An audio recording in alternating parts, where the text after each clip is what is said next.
the chairman of the full committee, Mr. Jordan. Thank you, Mr. Chairman. Ms. Atkinson, you wrote stories critical of the Obama administration. Is that accurate? Yes, but may I point out it wasn't put in a political light, and there were also stories that some would consider critical of the Bush administration. Well, let's say it this way. You wrote stories critical of the government. Yes. Yeah. You factually reported. And then you did on Fast and Furious, you did on Benghazi and other issues. Yes. And even before, as you said, on the Bush administration. And then strange things started happening to you, right? Yes. Yeah, like your computer, you think your phone gets bugged, you believe, and things happen to your computer after you wrote stories critical of the government. Right. That's scary, right? Yeah, it's not a frightening comfortable everybody. feeling, right? Ms. Harridge, you wrote stories critical of the Biden administration. Is that true? That's fair. I mean, you wrote a number of things about the laptop issue, about Hunter Biden, all kinds of things. You wrote critical of the Biden family, the Biden business operation, the Biden brand, and all that stuff. Congressman, I reported out the facts of the story. You sure did. You sure did. You reported the facts. And then CBS fired you. Is that right? My position was terminated. Yeah, and you're an award-winning journalist. How long did you work at CBS? I worked at CBS News for 4.5 years. During that period, we won major awards. I was part of an Emmy-winning team. I was nominated for investigative Emmys. I think the most important projects were projects that drove legislation here on the Hill that positively impacted 1 million veterans. So award-winning journalist, won all kinds of awards, had worked there almost 5 years, had extensive experience at a different major network prior to that, where you were also an award-winning journalist, done all kinds of reporting critical of the government there as well, and then you get fired. But it's worse than that, isn't it? Because they didn't just fire you. What else did they do? On February 13th, when I was told on a Zoom call that my employment was terminated, I was locked out of my emails and I was locked out of the office. CBS News seized hundreds of pages of my reporting files, including confidential source information. And that's not normal, is it?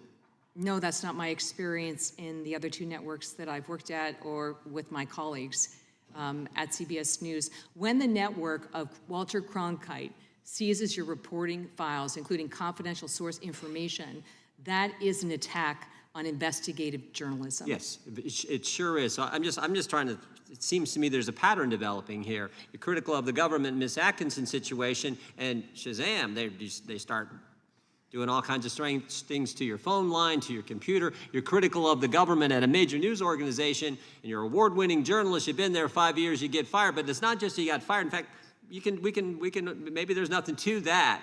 But what we do know is they seized your documents. That's scary as well. And you talk about a chilling effect on the First Amendment. I don't know how it could be more chilling. Now, thank goodness the lady sitting beside you, they stepped in, right? Because they're stepping in and helping. Them stepping in help you get because you got your files back. Congressman Jim Jordan confronts shocking cases of government and media retaliation against journalists who dared to report the truth. From phone bugs and hacked computers to confiscated confidential files, this hearing uncovers how freedom of the press is under attack. Award-winning reporters Cheryl Atkinson and Catherine Harridge shared Because you got your files back finally, didn't you?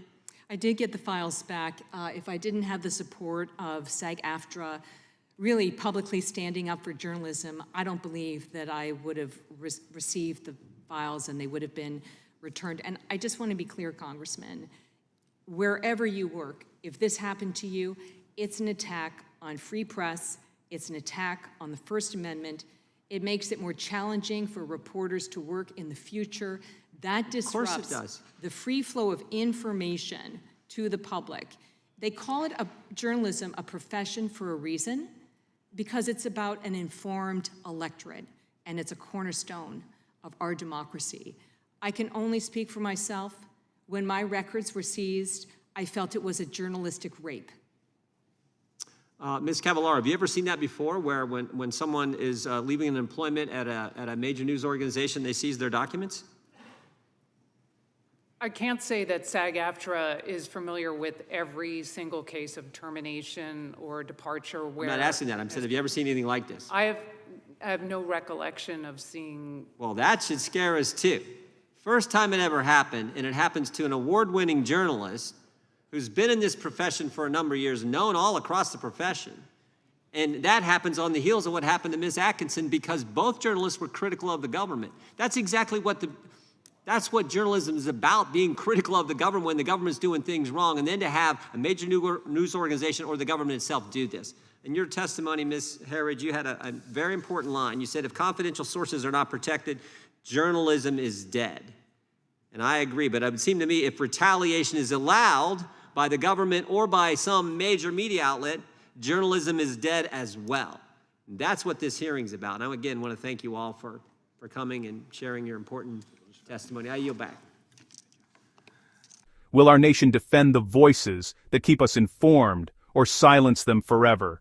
Stay informed, stay vigilant, because when the truth is silenced, democracy dies.